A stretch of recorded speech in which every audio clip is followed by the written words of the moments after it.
Good morning दोस्तों, कैसे हैं आप सभी। उम्मीद करता हूं आप बहुत अच्छे होंगे। दोस्तों, जो हमने टेस्टों की सीरीज चालू कर रखी है उस सीरीज में ये तीसरे नंबर की सीरीज है। इससे पहले वाली यदि अभी तक आपने सीरीजों को नहीं देखा है तो प्लेलिस्ट में जाकर आप उन सभी इंपॉर्टेंट क्वेश्चनों की जो सीरीज है उसको देख सकते हैं। तो आज वाली जो सीरीज है उस आज वाली सीरीज में मैं आपके लिए बहुत ही आईएमपी क्वेश्चनों को डिस्कस करवाने वाला हूं। तो यदि अभी तक आपने चैनल को सब्सक्राइब नहीं किया है तो पहले चैनल को सब्सक्राइब करें, बेल आइकन को प्रेस करें, जिससे कि आपको आगामी वीडियो का नोटिफिकेशन सबसे पहले मिल सके। चलिए दोस्तों, वीडियो को स्टार्ट करते हैं। जैसा कि आपको 41 नंबर का स्क्रीन से दिखाई दे रहा होगा क्वेश्चन। अब यहां से हमें क्या बताना था कि प्रकाश विकिरण की प्रकृति कैसी होती है, कि जो हमारी लाइट होती है, लाइट की प्रकृति किस प्रकार की होती है। यदि हमारे पास दिए हुए ऑप्शनों के अनुसार यदि हम बातें करते हैं तो प्रकाश जो होती है वो प्रकाश तरंग और कण दोनों के समान बिहेवियर करती है।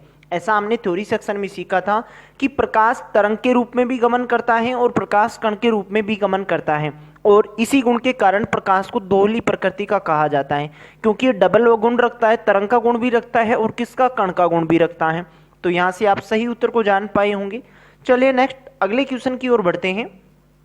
अगला क्वेश्चन है, प्रकाश तरंग किस प्रकार की तरंग है। अब यहां से हमें बताना था कि प्रकाश की जो तरंग होती है वो अनुप्रस्थ होती है या अनुदैर्घ्य होती है।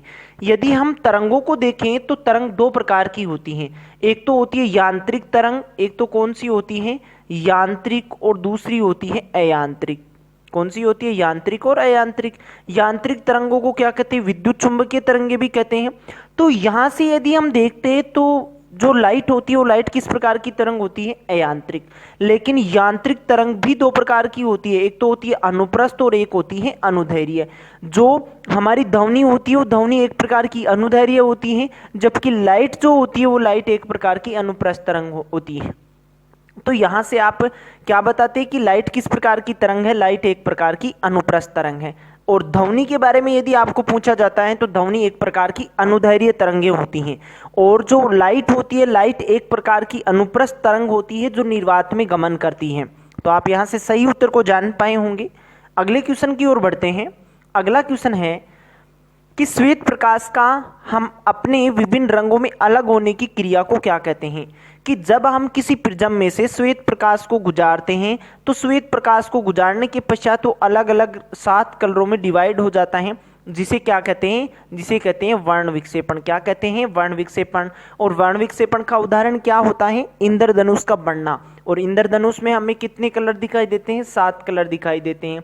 क्रम क्या होता है, क्रम भी हमने जाना था, विबग्योर होता है, विबग्योर इनका क्रम होता है। तो आप यहाँ से सही उत्तर को जान पाए होंगे। तो यहाँ से हमारा सही उत्तर कौन सा होता कि यदि हम श्वेत प्रकाश को अलग अलग रंगों में डिवाइड करते हैं प्रिज्म के माध्यम से तो इस प्रक्रिया को कहते हैं वर्ण विक्षेपण, और वर्ण विक्षेपण का उदाहरण होता है इंद्रधनुष का बनना।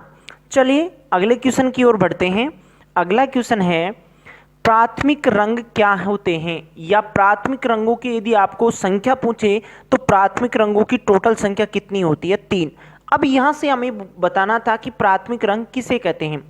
तो यहां से हमारा डी सही उत्तर हो पाता कि वे रंग जो अन्य रंगों के मिश्रण से उत्पन्न नहीं किए जा सकते हैं उन्हें कौन से कलर कहते हैं, उन्हें कलर कहते हैं प्राथमिक। और इससे पीछे वाले पार्टों में भी हम प्राथमिक कलरों से रिलेटिव बातें की थी। इनकी टोटल संख्या कितनी होती है, 3।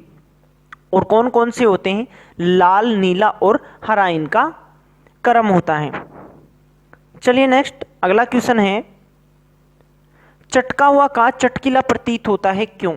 कि कांच में, यदि इसी क्वेश्चन को आपको ऐसे पूछा जाता है कि कांच में पड़ी हुई दरार किस कारण दिखाई देती है, तो वो भी यही बात है, सिर्फ यहाँ हमारे को क्वेश्चन की लैंग्वेज बदली हुई है कि चटका हुआ कांच चटकीला प्रतीत होता है क्योंकि वहां घटित होता है क्या, पूर्णांतरिक परावर्तन। और पूर्णांतरिक परावर्तन यदि हमने थ्योरी सेक्शन में, यदि आपने अभी तक थ्योरी सेक्शन को नहीं पढ़ा है तो पहले थ्योरी सेक्शन को पढ़ें। वहां मैंने आपको बहुत से उदाहरण बता रखे हैं, पूर्णांतरिक परावर्तन को बहुत अच्छे से वहां समझाया हुआ है। तो पूर्णांतरिक जो परावर्तन होता है, पूर्णांतरिक परावर्तन के उदाहरण क्या क्या होते हैं। पूर्णांतरिक परावर्तन के उदाहरण होते हैं जैसे हीरे का चमकना, कांच में पड़ी हुई दरार का चमकना। तो यहां से हमारा सही उत्तर कौन सा होता, डी होता कि चटका हुआ कांच चटकीला प्रतीत होता है क्यों, पूर्णांतरिक परावर्तन के कारण। चलिए नेक्स्ट अगला क्वेश्चन है, किसी अपारदर्शी वस्तु का रंग उस रंग के कारण होता है जिसे वह अब ये बहुत ही आईएमपी क्वेश्चन है, यहाँ से हमारे को समझना था कि कोई भी जो वस्तु होती है वो वस्तु जिस रंग की दिखाई देती है उस रंग में क्या होता है, अवशोषण होता है, अपवर्तित होता है या परावर्तित होता है या प्रकीर्णन होता है। आपको यहाँ से क्या सीखना है, ब्लैक कलर और वाइट कलर के अलावा दुनिया में आप ये दिन भर में जितनी भी चीज़ों को देखते हो वो देखते हो किस गुण के कारण, प्रकाश के परावर्तन होने के गुण के कारण। क्योंकि यदि रेड कलर की कोई वस्तु है तो लाल रंग का परावर्तन करेगी, यदि ब्लू कलर की कोई वस्तु है तो ब्लू कलर का क्या करेगी, परावर्तन। लेकिन ब्लैक और वाइट कुछ अलग प्रकार के होते हैं। कोई भी वस्तु यदि आपको व्हाइट दिखाई दे रही है तो सभी प्रकार के जो रंग होते हैं उनको क्या कर रही है, परावर्तन कर रही है, और उसके पास अवशोषण होने के लिए कोई रंग बचा ही नहीं। और सभी रंग यदि एक साथ परावर्तित हो रहे हैं तो उन कलरों का क्रम यदि हमने वर्णविक्षेपण में पढ़ा था तो उसे क्या कहते हैं, श्वेत कहते हैं। तो श्वेत प्रकाश की किरण के रूप में वो बिहेवियर करने लगती है। यदि ब्लैक वस्तु हम देखते हैं तो सभी प्रकार के रंगों को अवशोषण करती है, जिससे उसका रंग कैसा होता है, ब्लैक। जबकि दुनिया भर में जितनी भी रंगीन चीजों को देखते हो ब्लैक और व्हाइट के अलावा, वो उसी रंग की दिखाई देती हैं जिस रंग की वस्तु है, और वो उस रंग का परावर्तन करती है। तो आप यहां से इसका सही उत्तर जान पाए होंगे। चलिए नेक्स्ट अगला क्वेश्चन है, श्वेत प्रकाश की किरण जब प्रिज्म में से गुजारते हैं तो जो वर्ण सबसे अधिक विचलन होता है वह, विचलन का अर्थ होता है मुड़ना। ये हमने बहुत बार ऐसे इंपॉर्टेंट क्वेश्चनों को देख चुके हैं कि यदि प्रिज्म से श्वेत प्रकाश की किरण को निकालते हैं तो श्वेत प्रकाश की किरण को निकालने पर सबसे अधिक विचलन कौन सा होता है, वो होता है बैंगनी। जबकि सबसे कम विचलन कौन होता है, लाल रंग का। लाल रंग की तरंग दैर्घ्य सबसे ज्यादा होती है जबकि बैंगनी रंग की तरंग दैर्घ्य सबसे कम होती है। चलिए अगले क्वेश्चन की ओर बढ़ते हैं। अगला क्वेश्चन है, प्रकाश के निम्नलिखित प्रकारों में किनका पौधा द्वारा तीव्र अवशोषण होता है। अब यहां से हमें बताना था कि कौन सा कलर को पौधा तीव्रता से अवशोषण करता है। तो तीव्रता से अवशोषण करने वाले जो रंग होते हैं वो होता है नीला और लाल। चलिए नेक्स्ट अगला क्वेश्चन है, किसने सर्वप्रथम यह दिखलाया कि प्रकाश तरंगों का विवर्तन होता है। तो प्रकाश, ऐसा हमने पहले पढ़ चुके हैं कि प्रकाश के मत थे वो अलग अलग वैज्ञानिकों के अलग अलग थे। कुछ वैज्ञानिकों ने ऐसे कहा कि प्रकाश एक कण है, कुछ वैज्ञानिकों ने ऐसे कहा प्रकाश तरंग है, कुछ वैज्ञानिकों ने ऐसे कहा कि प्रकाश की तरंगों का विवर्तन होता है। तो यहाँ हमें विवर्तन के बारे में पूछा हुआ था कि विवर्तन के बारे में कहने वाला कोई व्यक्ति कौन था, वो था कौन, गेमाल्डी। कौन था, गेमाल्डी। पटवारी 2011 में ये क्वेश्चन पूछा हुआ है कि प्रकाश की तरंगों का विवर्तन होता है, ये किसने कहा था, गेमाल्डी ने कहा था। तो आप यहाँ से सही उत्तर को जान पाए होंगे। चलिए नेक्स्ट अगले क्वेश्चन में है, पानी से भरे तालाब की गहराई हमें कम दिखाई देती है, किस कारण, वो दिखाई देती है प्रकाश के अपवर्तन के कारण। पानी का जो तल होता है वो तल थोड़ा ऊपर उठा दिखाई देता है, उसका उदाहरण, किसका उदाहरण है ये, अपवर्तन का। और अपवर्तन के और भी बहुत सारे उदाहरण हैं, जैसे कि पानी में पड़ी हुई यदि कोई छड़ है वो छड़ मुड़ी हुई प्रतीत होती है, पानी में यदि आप पैर डालते हो तो पैर मुड़ा हुआ प्रतीत होता है, सूर्योदय व सूर्यास्त के समय सूर्य 2 मिनट पहले व बाद तक दिखाई देता है। इसके कारण क्या है, अपवर्तन। चलिए नेक्स्ट अगला क्वेश्चन की ओर बढ़ते हैं। अगला क्वेश्चन है, पानी में पैर लटकाकर बैठे हुए व्यक्ति को उसका पैर मुड़ा हुआ और छोटा प्रतीत होता है, क्यों, क्योंकि वहां घटित होती है किस प्रकार की क्रिया, अपवर्तन की क्रिया। और अपवर्तन की क्रिया के कारण यदि हम पानी में कोई पैर की जगह यदि हम छड़ भी डाल रहे हैं तो वो छड़ भी मुड़ी हुई प्रतीत ही होती हैं। तो यहाँ से हम अपवर्तन का उदाहरण बताते कि पानी में पैर लटकाकर बैठे हुए व्यक्ति को पैर अपना मुड़ा हुआ प्रतीत होता है, वो उदाहरण किसका, अपवर्तन का। तो यहाँ से आप सही उत्तर को जान पाए होंगे।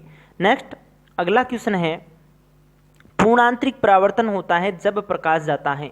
अब पूर्णांतरिक परावर्तन तब घटित होता है जब इसके लिए कोई ना कोई कंडीशन फॉलो हो रही है, और प्रकाश की किरण का पूर्णांतरिक परावर्तन की घटना तभी होती है जब प्रकाश की किरण सघन माध्यम से कहाँ जा रही हो, विरल माध्यम में जा रही हो। सघन माध्यम से कहाँ जा रही हो, विरल। और किसी भी माध्यम का सघन होना या विरल होना किस पे निर्भर करता है, अपवर्तनांक पे निर्भर करता है। ऐसा हमने थ्योरी सेक्शन में बहुत अच्छे से पढ़ा है इसको कि पूर्णांतरिक परावर्तन के उदाहरण क्या क्या हैं, पूर्णांतरिक परावर्तन कब घटित होता है। तो सघन कौन सा इनमें से, अब यहाँ से ऑप्शन चुनते सघन से कहाँ जानी चाहिए, विरल में जानी चाहिए। सघन के कौन सा होगा, जिसका अपवर्तनांक ज्यादा होगा। हीरे का अपवर्तनांक कितना होता है 2.42, जबकि कांच का अपवर्तनांक होता है 1.52 के आसपास, जैसे कि क्राउन कांच होते हैं, पिनलेट कांच होते हैं। तो यदि इस प्रकार की कोई घटना है कि यदि प्रकाश की किरण हीरे से कांच में जा रही है तो वहां प्रकाश का क्या होगा, पूर्णांतरिक परावर्तन होगा। तो यहां से आप सही उत्तर बताते क्या, ए बता पाते।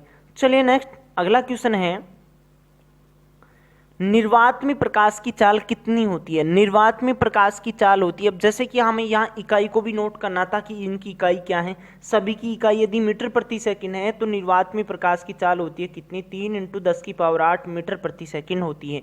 और इस गति की गणना करने वाला सबसे पहले वैज्ञानिक कौन था, रोमर। रोमर नामक वैज्ञानिक ने प्रकाश के वेग की गणना की थी, किसमें, निर्वात में। और कितनी होती है, 3 × 10⁸ मीटर प्रति सेकंड निर्वात में प्रकाश की चाल होती है, जो सर्वाधिक मानी जाती है। चलिए नेक्स्ट अगले क्वेश्चन है। अब इसी क्वेश्चन में हमें बताना है क्या, कि प्रकाश का शून्य अवकाश में वेग अनुमान तय। शून्य अवकाश का मतलब ये है कि निर्वात में प्रकाश की चाल कितनी होती है। तो अभी हमने इससे पीछे वाला क्वेश्चन भी कुछ इसी प्रकार था, लेकिन वहां हमें शून्य अवकाश नहीं दिया हुआ था, वहां दिया हुआ था क्या, निर्वात। तो आप डायरेक्टली क्वेश्चन को पकड़ पाते। अब यहाँ हमारे पास क्या है, शून्य अवकाश है। तो शून्य अवकाश में थोड़ा दिक्कत होता है बच्चों को।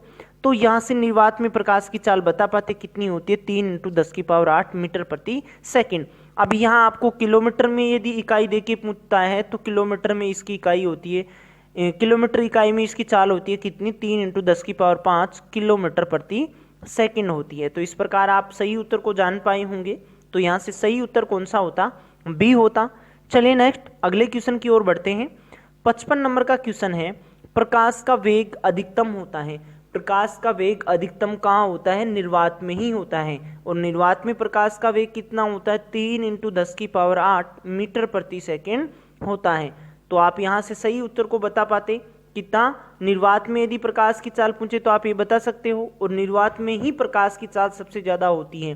प्रकाश की चाल निर्वात में सबसे ज्यादा इस कारण होती है क्योंकि प्रकाश के संचरण के लिए हमें माध्यम की आवश्यकता नहीं होती है, इस कारण वो निर्वात में सबसे ज्यादा गति करता है। चलिए नेक्स्ट अगला क्वेश्चन है, सूर्य के प्रकाश को धरती की सतह पर पहुंचने में लगने वाला समय लगभग कितना होता है। 8 मिनट और 16 सेकंड ऐसा हमने पढ़ा होगा। 8 मिनट और कितनी, 16 सेकंड को पढ़ा होगा। अब यहाँ से इसके नज़दीक वाला मान चुनना था क्या। कई बार हमारे को ऑप्शनों में लगभग 8 मिनट भी मिलती है। लगभग हम इसको कहते हैं 500 सेकंड। कितनी कहते हैं, 500 सेकंड।